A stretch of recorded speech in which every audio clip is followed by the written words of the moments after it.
This news is sponsored by St. Joseph Senior Secondary School, Panapur, Kariyat, Bangra, Muzaffarpur.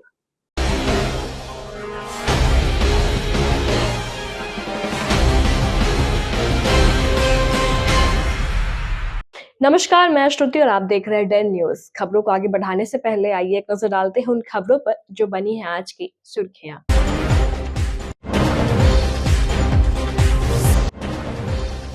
Muzaffarpur में चमकी बुखार के मिले 3 केस, अलर्ट पर स्वास्थ्य विभाग।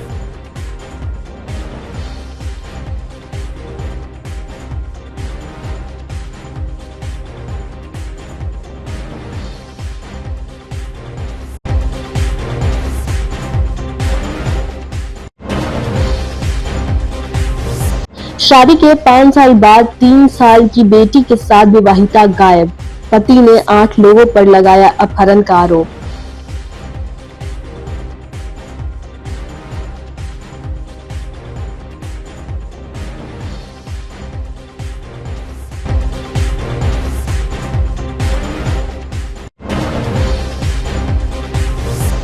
और होली के रंग में डूबे लोग, जगह जगह होली मिलन समारोह की धूम।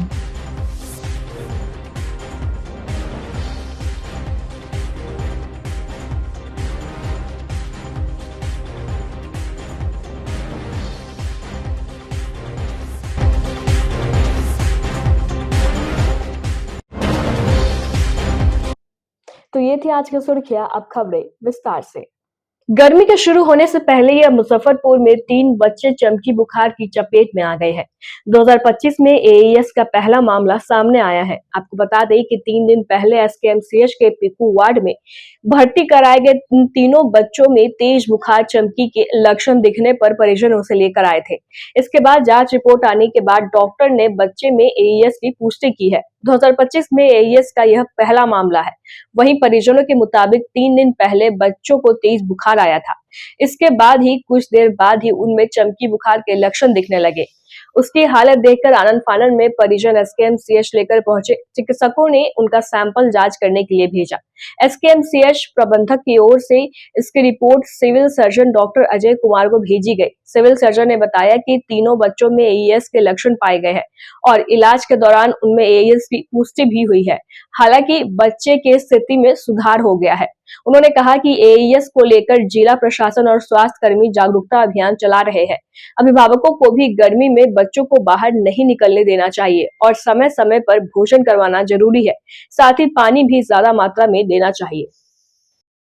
गर्मी की शुरुआत हो गई है और समय से पूर्व गर्मी की शुरुआत हुई है, इसलिए हम लोग विशेष सतर्कता रखे हुए हैं।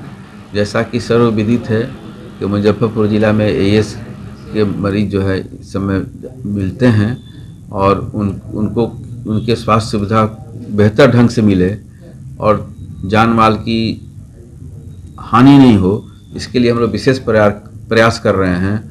और इसके लिए सभी चिकित्सकों की, स्वास्थ्यकर्मियों की ट्रेनिंग भी की जा रही है और जागरूकता अभियान भी चलाया जा रहा है, ताकि जो है हमें जो मूल मंत्र है कि खिलाओ, जगाओ, अस्पताल ले जाओ, इस मूल मंत्र पर हम लोग चले हैं। पिछले साल हम लोग सफल रहे हैं। प्रशासन का बहुत सहयोग मिला है। बिहार सरकार स्वास्थ्य विभाग की ओर से भी हमेशा गाइडलाइन मिलते रहती है और प्रशासन के द्वारा भी इसमें बहुत सराहनीय जो है कार्य किया जाता रहा है, जिसके चलते कि हम लोग को भी कार्य करने में, उनके गाइडेंस में बहुत सुविधा मिलती है। अभी कुल कितने मामले हैं? अभी तक 3 मामले आए हैं और हम लोग जो है बैठकों में डीएम सर से, डीडीसी सर से इसमें चर्चा भी बैठकों में हम लोग करते रहते हैं और उनका मार्गदर्शन में हम लोग कार्य कर रहे हैं। और हम लोग का प्रयास है कि इसको जो है हम लोग सभी प्रयास को जो है पूर्ण रूप, पिछली बार भी जैसे किए हैं इस साल भी जारी रखेंगे।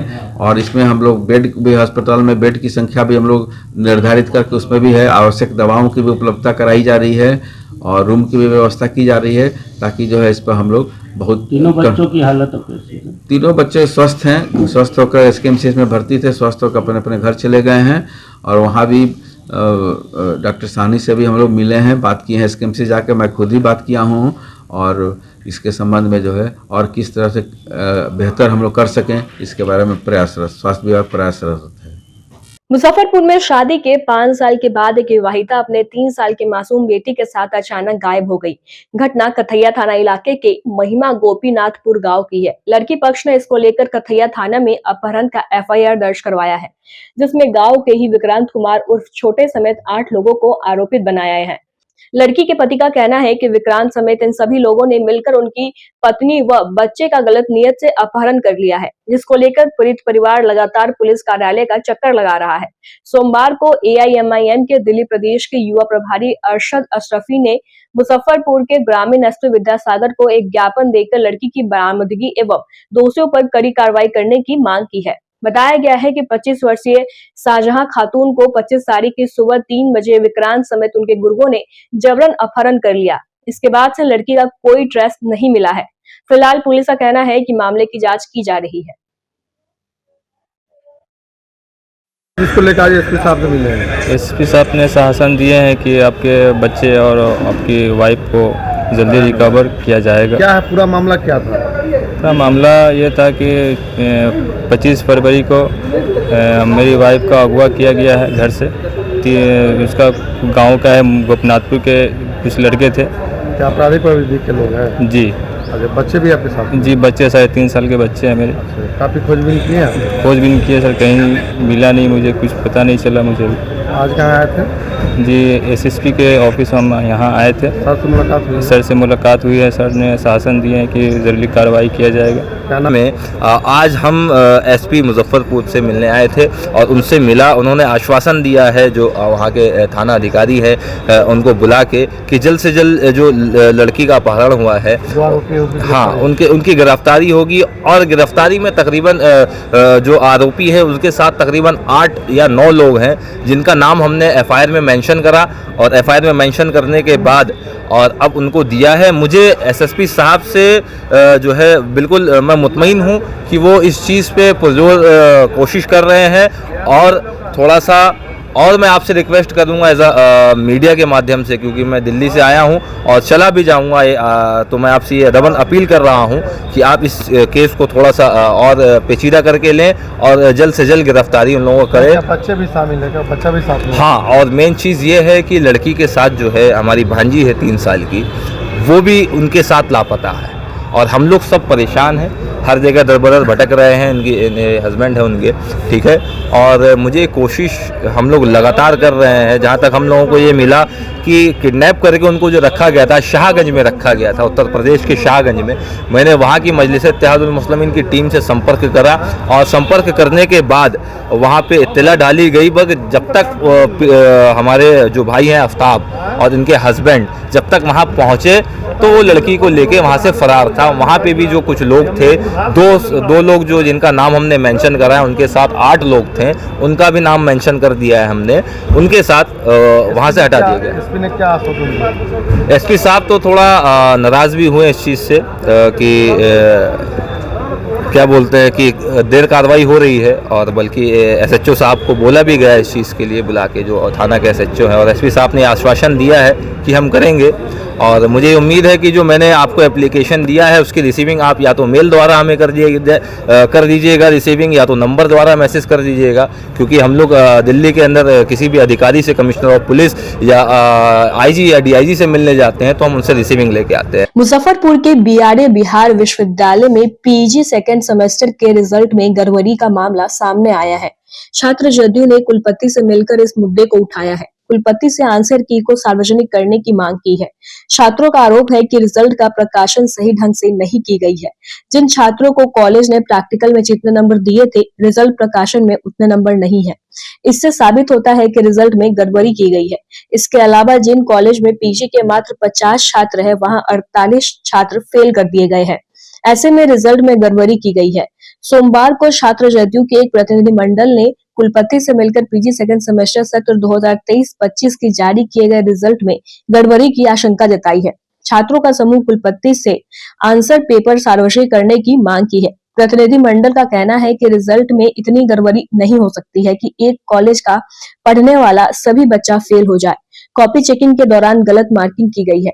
कॉपी का मूल्यांकन सही तरीके से नहीं हुआ है, इसीलिए पुनः जांच कर रिजल्ट प्रकाशित की जाए। विश्वविद्यालय अध्यक्ष अंकित कुमार किशन ने बताया कि अभी जो पीजी सेकंड सेमेस्टर का रिजल्ट जारी हुआ है उसमें आले पैमाने पर गड़बड़ी की गई है। एक कॉलेज के 50 में से 48 बच्चों को फेल कर दिया गया है। यह रिजल्ट किस आधार पर प्रकाशित हुआ है कुछ समझ नहीं आ रहा है।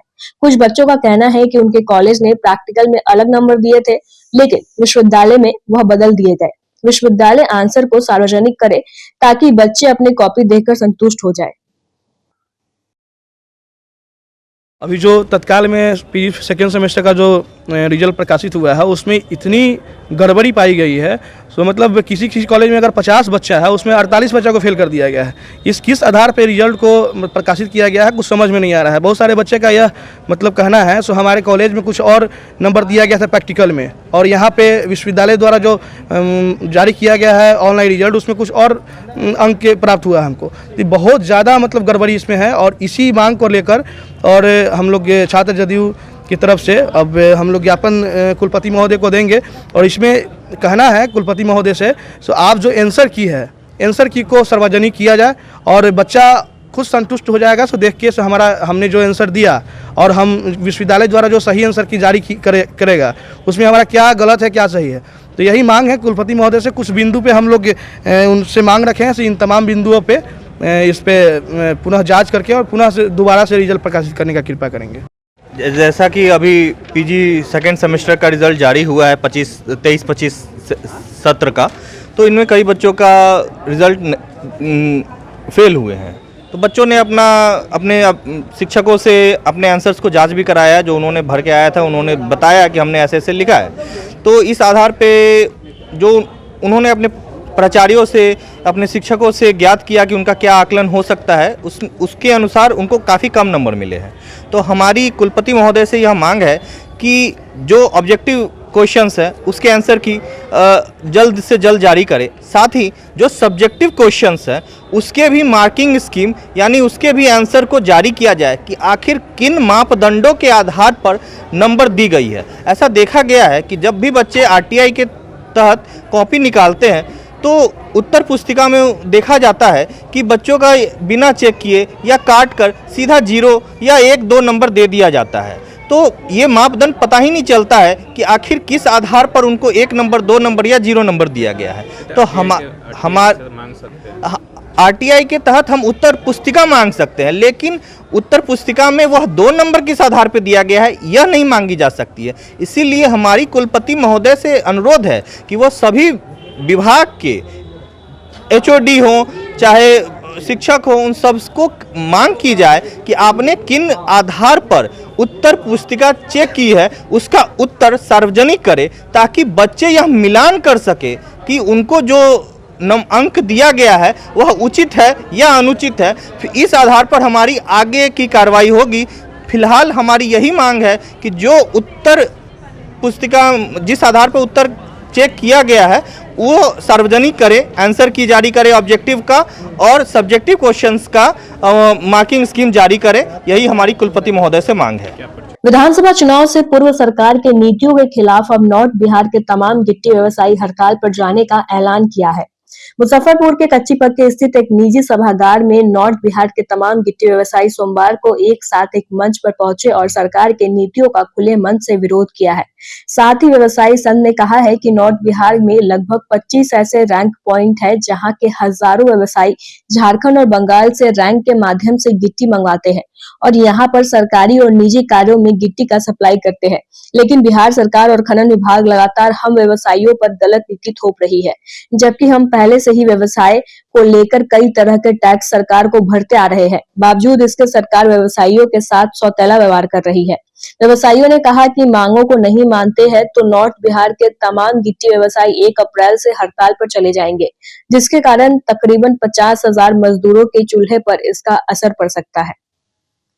हम लोग का मांग लंबे समय से रहा है, लेकिन सरकार हमारी बात को सुन नहीं रहे हैं। विगत 1.5 साल से हम लोग को परेशान किया जा रहा है, जबकि हम लोग कंप्लीट 1 नंबर में सारा व्यापार करते हैं। हम बिहार सरकार का न खनन करते हैं और न बिहार सरकार के यहाँ हम क्रॉसर चला रहे हैं, न पत्थर फोड़ रहे हैं उसका।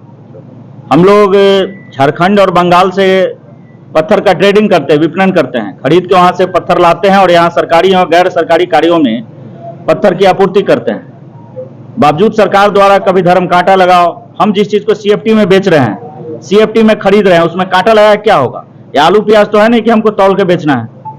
अभी हाल फिलहाल में बोल रहे हैं अब ट्रांजिट परमिट लगाओ। हम जब पक्का में कंप्लीट एक नंबर में माल ला रहे हैं, पर्याप्त जीएसटी सरकार को दे रहे हैं, हमारा माल पहले से ही एक नंबर करते करते बहुत महंगा हो जा रहा है बनिस्बत दूसरे ट्रांसपोर्टर के बनिस्बत। हमें अपना माल अभी बेचने में परेशानी हो रही है, जबकि सरकार को करोड़ों का प्रतिदिन जीएसटी से लेकर रेलवे और खनन रॉयल्टी से जा रहा है राजस्व।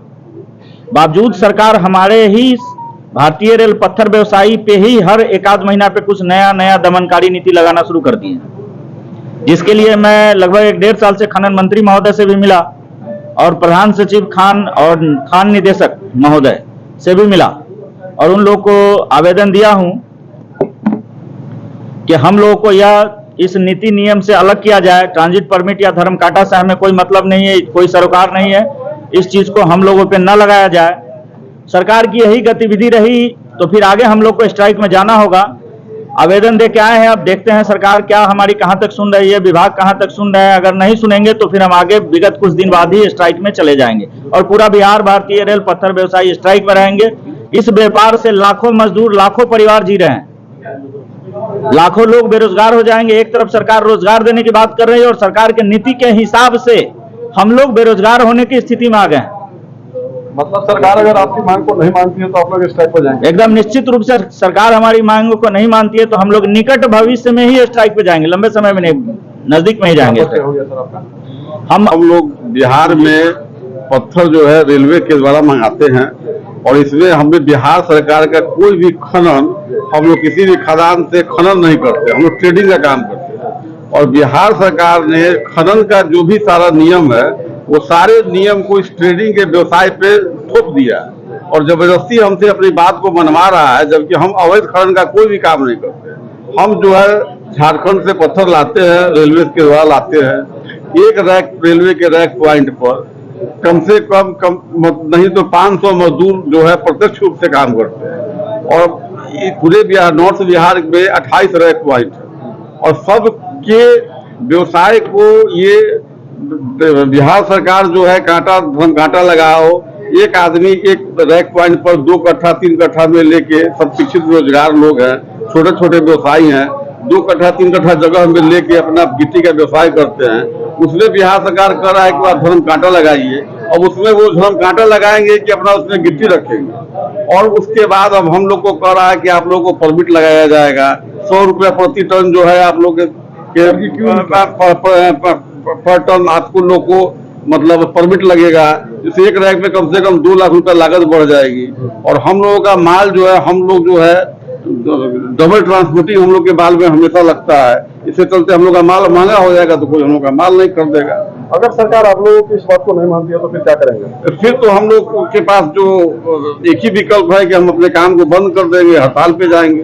तमाम बिहार के जीवन मरण का सवाल है। तमाम बिहार के जो है व्यवसायी यहाँ पहुंचे हैं जी, सब लोग एक साथ हड़ताल पर जाएंगे? जी और से अब इसके बिना हमारा तो अभी कोई उपाय ही नहीं है। वक्त हो चला है एक छोटे से ब्रेक का। ब्रेक के बाद तुरंत हाजिर होते हैं, तब तक के लिए बने रहिए हमारे साथ और देखते रहिए डन news. Saint Joseph senior secondary school, Panapur, Kariyat, Bangra, Muzaffarpur, affiliated to CBSE 10+2. Co-education. The school maintains a very efficient team of teachers equipped with physics, chemistry, biology, maths and computer lab. Career-oriented classes through counseling from Standard 6. Skill development through yoga, dance and music. Route-wise vehicle facilities available. Separate hostel facilities for boys and girls. School is always ahead in participating cultural, literacy and other similar activities both at city and state level. Our result in boards, IIT, PMT show our effort. Registration for admission is going on. Registration forms available on Lenin Chowk and Jalan Chhapra also.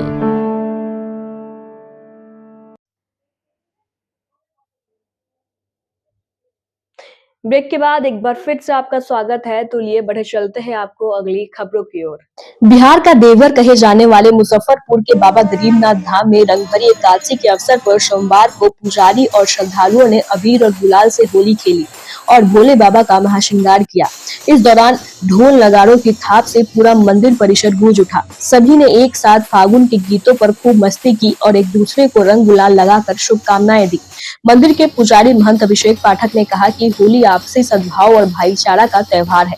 हम सबको मिलजुल कर इसे मनाना चाहिए। सभी पुराने गिले शिकवे को भुलाकर एक नई शुरुआत करनी चाहिए।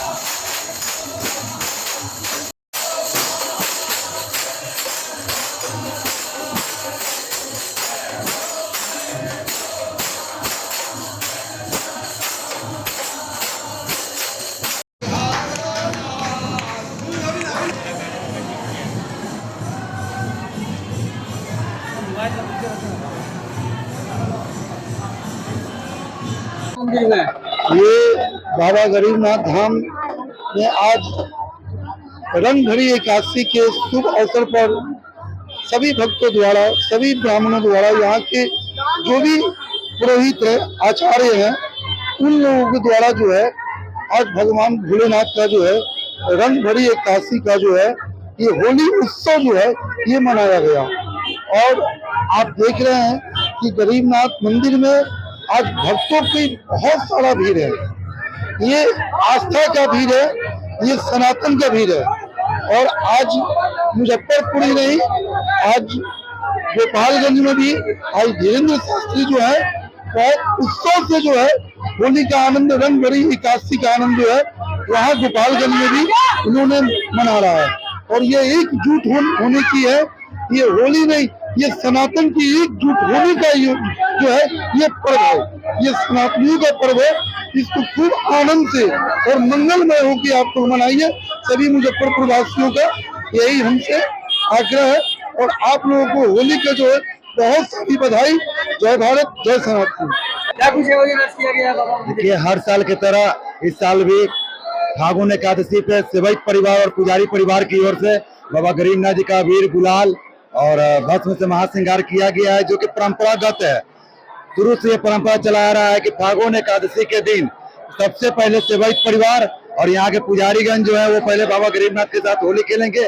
उसके बाद ही यहाँ तक आज होता है कि होली मनाना है और होली है पूरे शहर में और पूरे बिहार के अंदर। भी किया गया बाबा का जी, रंग बिरंगे फूलों से, रंग बिरंगे गुलाल से भी बाबा का महाश्रृंगार किया गया है।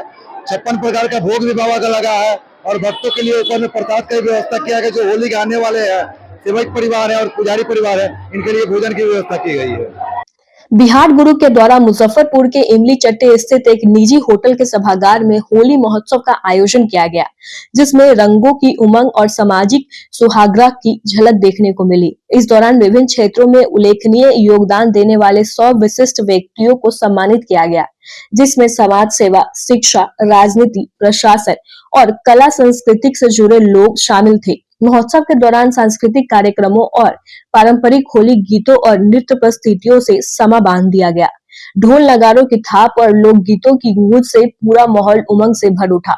मौके पर बिहार गुरु के राष्ट्रीय अध्यक्ष अविनाश तिरंगा उर्फ ऑक्सीजन बाबा, प्रख्यात साहित्यकार संजय पंकज, पूर्व विधायक केदारनाथ प्रसाद, भाजपा के पूर्व जिला अध्यक्ष रंजन कुमार, मुकेश त्रिपाठी, प्रमोद आजाद, सविता राज सहित सैकड़ों लोग मौजूद रहे।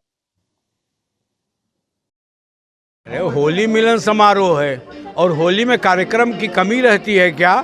आदमी जो कुछ भी अगर वसंत के उल्लास में, रंग में, तरंग में, खुशबू में बोलता है तो वह प्रेम ही होता है, वह संवेदनशीलता ही है, वह मानवीय मूल्य ही है, वह भारतीय समृद्ध सांस्कृतिक पर्व है जिसमें आत्मीयता की खुशबू होती है, प्यार का रंग घुला होता है। और आदमी जो बात करता है, जिससे समाज के लोग अगर बहकी बातें करते हैं तो वह नहीं, आदमी का मन शिशु हो जाता है, युवा हो जाता है और वह बिल्कुल चहकती हुई भाषा में बात करता है। हम बूढ़े हैं, हम इसका एहसास क्यों करें? लपक के चलते थे, बिल्कुल सरारे जैसे थे, नए नए थे तो हम भी तुम्हारे जैसे थे।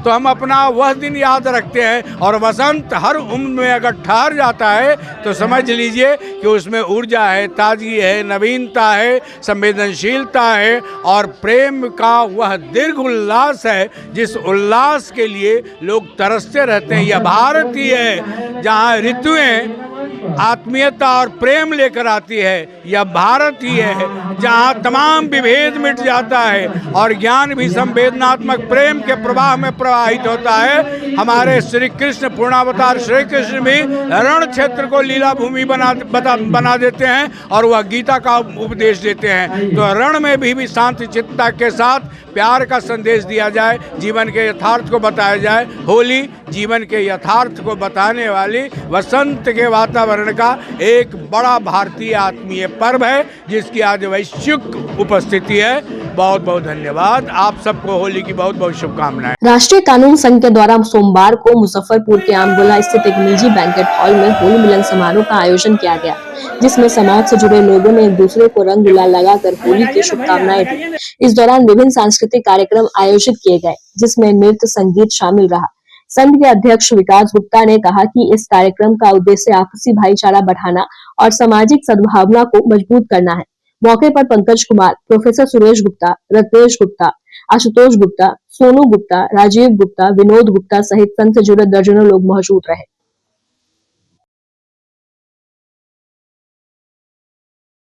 राष्ट्रीय कानून संघ के तत्वाधान हर वर्ष के भांति इस वर्ष भी पूरी टीम के साथ जोश के साथ हम लोग होली मिलन समारोह का आयोजन किए हैं।